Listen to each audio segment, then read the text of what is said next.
For nearly 2 centuries, locomotives have been the iron horses of progress, connecting cities, moving armies, and reshaping entire continents.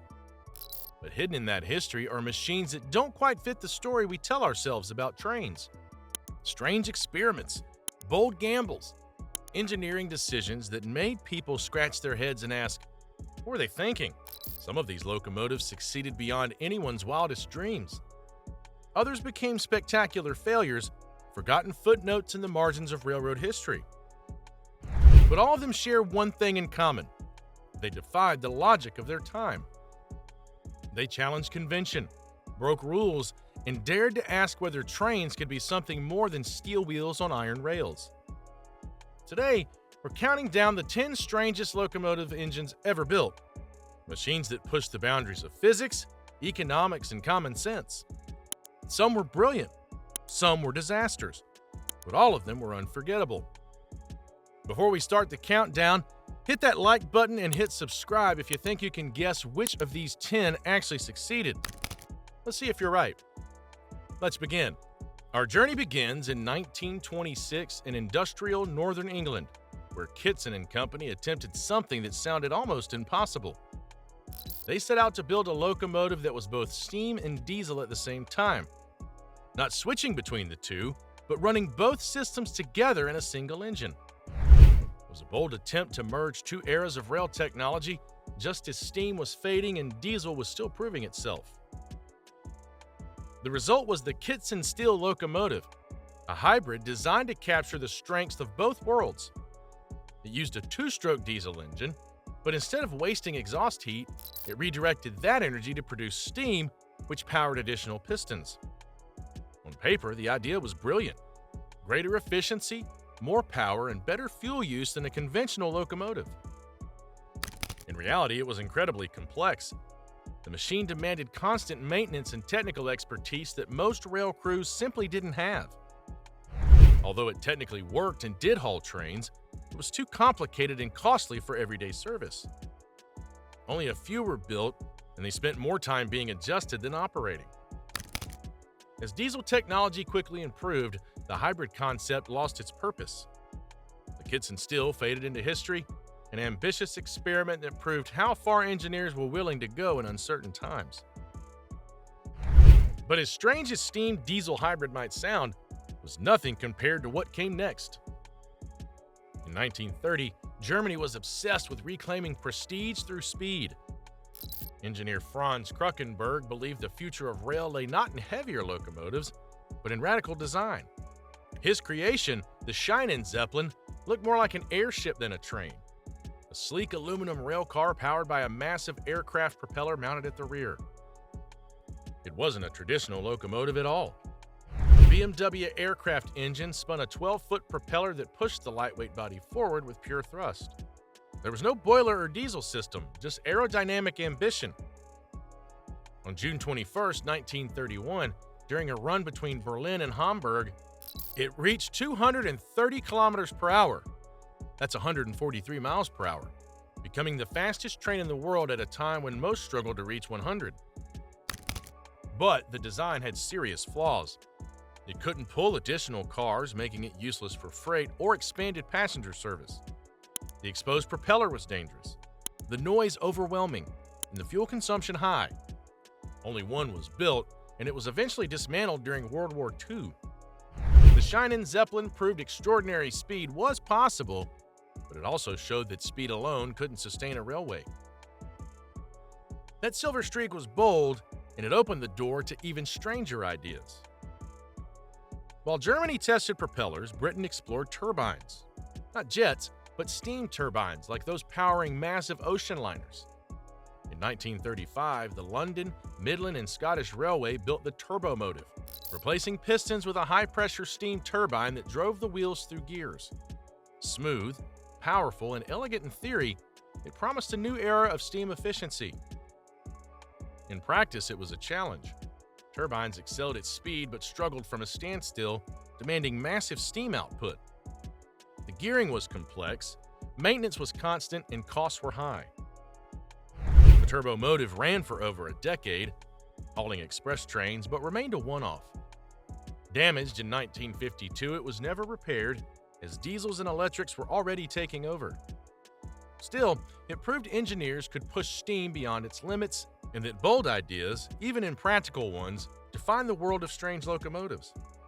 But if you think a turbine-powered steam engine is strange, wait until you see what the Americans built next. Now, to be fair, the Big Boy wasn't strange in the way the others on this list were. It didn't use experimental technology or defy conventional wisdom about how trains should work. But what made it strange, what made it legendary, was its sheer, almost incomprehensible scale. The Big Boy was a locomotive built not to innovate, but to dominate, to conquer geography itself through nothing but raw, overwhelming power. In the 1940s, the Union Pacific Railroad faced a problem. They needed to haul freight trains over the Wasatch Mountains in Utah, a brutal stretch of steep grades and tight curves that chewed up smaller locomotives and slowed everything to a crawl. The solution most railroads would have chosen was to double-head their trains, using two locomotives working together. But Union Pacific wanted something different. They wanted one locomotive so massive, so powerful, that it could do the job alone. What they got was the Big Boy. At over 132 feet long and weighing more than 600 tons, it was the largest steam locomotive ever built. Its boiler alone was big enough to stand inside. It had 16 driving wheels, 8 on each side, arranged in an articulated design that allowed it to navigate curves despite its enormous length. The firebox consumed coal at a rate that would bankrupt smaller railroads, and it took a crew of highly trained engineers just to keep it running smoothly. But it worked. The Big Boy could haul a mile-long freight train over those mountains without assistance, pulling loads that would have required 3 or 4 smaller locomotives. It was a triumph of American industrial might, a machine that said, "We don't need efficiency or elegance, we just need power." And for a while, that was enough. The strangeness of the Big Boy lies not in its technology, but in its philosophy. It was built at the very end of the steam era, the last gasp of a dying technology that refused to go quietly. By the time the first Big Boys were rolling off the assembly line, diesel locomotives were already proving themselves more efficient, more reliable, and far less expensive to operate. The writing was on the wall. Steam was finished. Union Pacific built the Big Boy anyway, as if sheer size and power could hold back the future. 25 were built between 1941 and 1944. They served for less than 20 years before being retired, replaced by diesels that could do the same job with a fraction of the fuel and maintenance. Most were scrapped, their massive frames cut up and melted down, but a few survived, preserved in museums as monuments to an age when bigger was always better. One, number 4014, was even restored to working order in 2019, a living relic that still runs on special occasions, reminding us of a time when locomotives were gods of iron and fire. The Big Boy proved that sometimes logic is overrated. Sometimes you build something just because you can, and sometimes that's enough.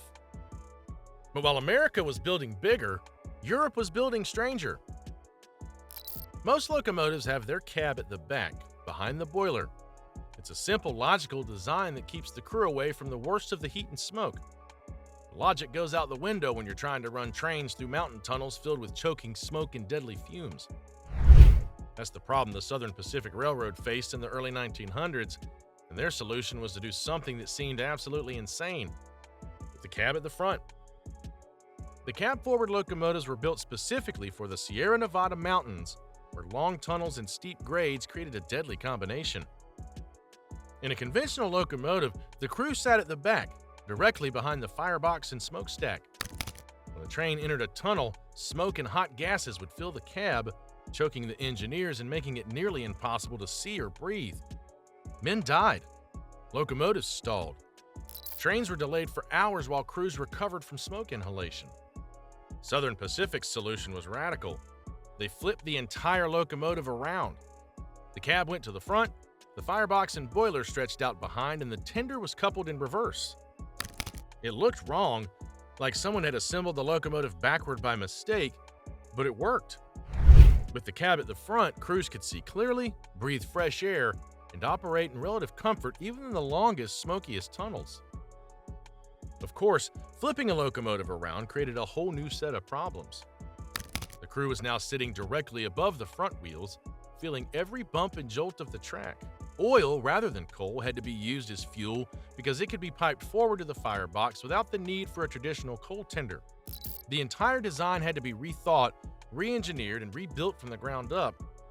But Southern Pacific committed fully, building over 250 cab-forward locomotives that served for nearly 50 years. They were strange, ungainly machines that looked like they were perpetually running backward. But they saved lives, improved efficiency, and proved that sometimes the best solution to a problem is the one that seems the most illogical.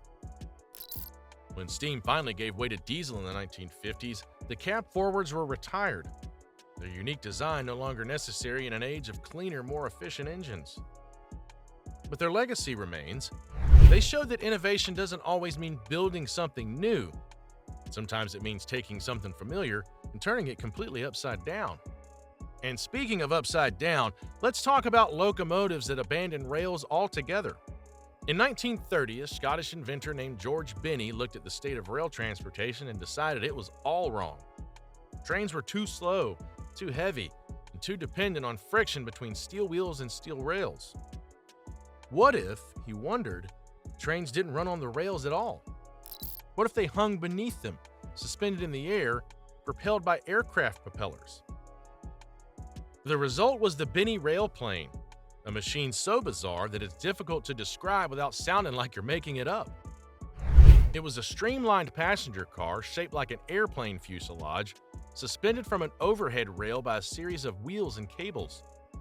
Two propellers, one at each end, provided thrust, pushing the car forward with enough force to reach speeds of over 120 miles per hour. It didn't touch the ground. It didn't rely on traction. It simply hung there, a gleaming silver capsule gliding through air on a monorail track. Binney built a test track near Glasgow, a quarter-mile stretch of elevated rail that demonstrated his concept to skeptical investors and curious engineers. And it worked. The railplane ran smoothly, quietly, and faster than most trains of the era. It looked futuristic, like something pulled from the pages of a science fiction magazine, and Binney was convinced it would revolutionize transportation. But the world wasn't ready. The Great Depression was beginning to grip the global economy, and investors were reluctant to pour money into an unproven technology. Building the elevated rail infrastructure would have been enormously expensive, far more costly than simply laying conventional tracks. While the railplane was fast, it couldn't carry freight, couldn't haul heavy loads, and couldn't integrate with existing rail networks. It was a solution in search of a problem, a brilliant concept that had no practical application. Only one railplane was ever built. It ran for a few years on that test track, a lonely monument to Binney's vision, before being dismantled during World War II. The inventor spent the rest of his life trying to revive the idea, but the world had moved on. Airplanes were becoming faster and more reliable. Highways were being built. The age of the train, suspended or otherwise, was beginning to fade.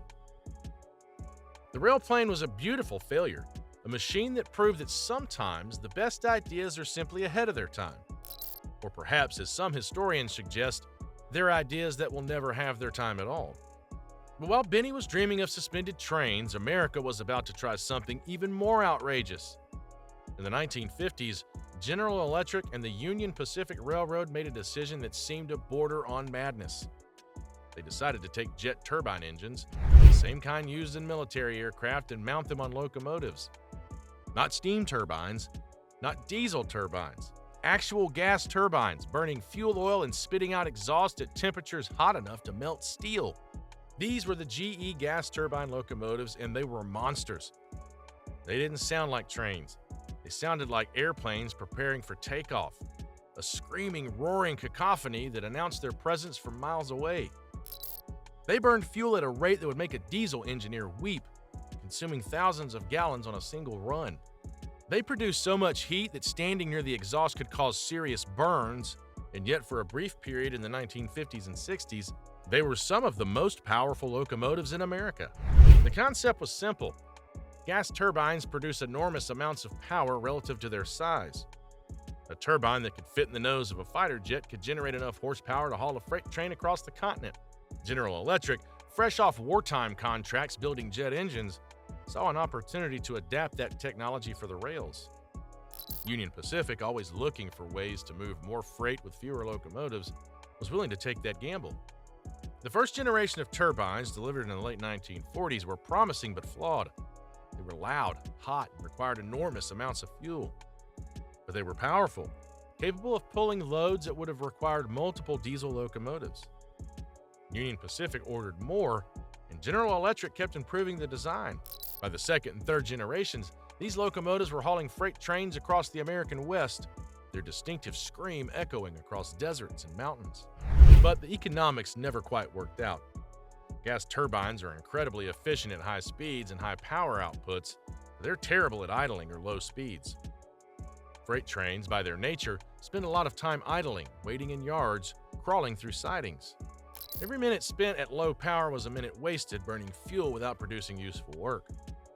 Worse, turbines required special fuel, a thick, tar-like substance that was cheap in the 1950s but became increasingly expensive as oil prices rose. By the 1970s, diesel technology had advanced to the point where turbines no longer made sense. The last of Union Pacific's gas turbine fleet was retired in 1969, replaced by more conventional diesels that were cheaper, quieter, and far more fuel efficient. The experiment was over. The turbines had proven that jet technology could work on the rails, but they'd also proven that just because something works doesn't mean it's practical. Still, for those who heard them, the scream of a gas turbine locomotive was unforgettable, a sound from the future that arrived too early and left too soon. But as strange as turbines were, they pale in comparison to what came next. If the gas turbine locomotive seemed impractical, the John Henry took the impracticality and doubled down. Built in 1954 by the Baldwin Locomotive Works, this machine was an attempt to combine the raw power of turbine technology with the cheap, abundant fuel of the steam era: coal. The concept was audacious. Coal was America's fuel. It was everywhere. It was cheap, and the railroads owned vast reserves of it. But coal-fired steam locomotives were dying, replaced by cleaner, more efficient diesels. Baldwin saw an opportunity. What if you could burn coal to power a turbine, getting the efficiency of modern technology with the fuel economics of the past? The John Henry was the result. Named after the folk hero John Henry, the steel-driving man who raced against a steam drill, this locomotive was a massive, ungainly beast. It burned pulverized coal to heat air, which then drove a turbine that powered electric generators, which in turn drove the wheels. It was a coal-steam turbine electric hybrid, a Rube Goldberg machine of a locomotive that tried to be everything all at once. And it was a disaster. The coal dust fouled the turbine blades. The heating system was inefficient. The entire locomotive required constant maintenance and specialized knowledge that most railroad crews simply didn't have. It was loud, it was dirty, and it was temperamental. Worst of all, it wasn't particularly powerful. For all its complexity and expense, the John Henry couldn't outpull a conventional diesel, let alone justify its own existence. Only one was ever built, ran for a few years on the Norfolk and Western Railway, more as a curiosity than a working locomotive. But before being quietly retired in 1957, Baldwin, once one of America's premier locomotive builders, went bankrupt shortly after. The John Henry was their last great experiment, a final desperate attempt to save steam technology by dragging it kicking and screaming into the modern age. It failed, but it failed spectacularly, a monument to ambition and hubris that showed just how far engineers were willing to go in pursuit of an idea, no matter how impractical. Still, John Henry taught an important lesson. Innovation isn't just about building something new. It's about building something better. And sometimes, no amount of engineering can save a technology whose time is simply past. While America stepped away from coal, the Soviets doubled down on the unbelievable. In the 1970s, the Soviet Union decided it wanted high-speed rail. Not for practical reasons necessarily, but for prestige. The Japanese had their Shinkansen, the French were developing the TGV, and the Soviets weren't about to be left behind. So they built the ER-200, an electric train that was supposed to be the jewel of Soviet engineering. It wasn't. The The ER-200 was strange not because of radical technology, but because of how thoroughly Soviet it was. It looked futuristic, sleek and aerodynamic, painted in a distinctive red and white livery. It was designed to reach speeds of 200 kilometers per hour, fast enough to compete with Western high-speed trains. But beneath the modern exterior was a machine built with Soviet practicality, which is to say built cheaply and maintained poorly. The ER-200 was electric, drawing power from overhead wires, and it was built in a unique configuration. Instead of a single powerful locomotive pulling passenger cars, the train was an integrated unit with motors distributed throughout. This should have made it smooth and efficient, but Soviet manufacturing standards meant that nothing quite fit properly. The ride was rough, the electrical systems were temperamental, the whole thing felt like it was barely holding together. And yet, it ran. For over 30 years, the ER-200 shuttled between Moscow and Leningrad, and later St. Petersburg, carrying passengers at speeds that were impressive by Soviet standards, even if they couldn't match Western trains.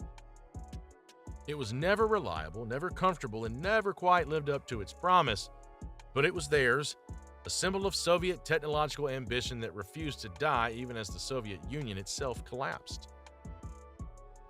The last ER-2000 was retired in 2009, replaced by modern high-speed trains built with foreign technology. But for decades, it was the fastest thing on Soviet rails, a strange hybrid of ambition and practicality that somehow managed to survive long past its expiration date. The ER-200 proved that sometimes the strangest locomotives aren't the ones with radical technology. They're the ones that somehow work despite having no business working at all. And then Britain took strange to an entirely new level. In 1958, British Railways decided to build a locomotive using a type of engine that had never been successfully used in rail service: the opposed piston diesel. This wasn't a conventional diesel engine with pistons moving up and down in cylinders. This was something else entirely. Two pistons in each cylinder, moving toward each other from opposite ends, meeting in the middle to create combustion. No cylinder heads, no valves, just pistons slamming together with mechanical precision. The Deltic engine, as it was called, had been used successfully in naval patrol boats, where its high power-to-weight ratio made it ideal for fast, agile vessels. British Railways looked at that success and thought, why not trains? So they commissioned a class of locomotives, the Class 28, powered by these strange screaming engines that sounded like nothing else on the rails. The result was a locomotive that was fast, powerful, and completely insane. The Deltic engines produced enormous amounts of horsepower in a relatively compact package, allowing the Class 28 to accelerate faster than almost any other diesel locomotive in Britain. They could haul express passenger trains at speeds exceeding 100 miles per hour, and they did so with a distinctive, high-pitched whine that announced their presence long before they came into view. But maintaining them was a nightmare. The opposed piston design was mechanically complex, requiring constant adjustment and specialized knowledge. The engines ran hot, very hot, and cooling them was a perpetual challenge. Parts wore out quickly, and replacements were expensive and difficult to source. Crews loved them for their power, but hated them for their temperament. Only 22 Class 28 locomotives were built, and they served for less than 2 decades before being withdrawn. By the late 1970s, more conventional diesel engines had caught up in terms of power and speed, and there was no longer any justification for keeping these temperamental machines in service. They were scrapped, their unique engines dismantled and forgotten. But the Deltic locomotives did leave a legacy. They proved that unconventional thinking could produce exceptional results, even if those results came at a cost. They showed that sometimes the strangest solution is the right solution, even if only for a little while. And they reminded everyone that in the world of locomotives, logic is optional. Innovation, ambition, and a willingness to try something completely insane, those are what matter.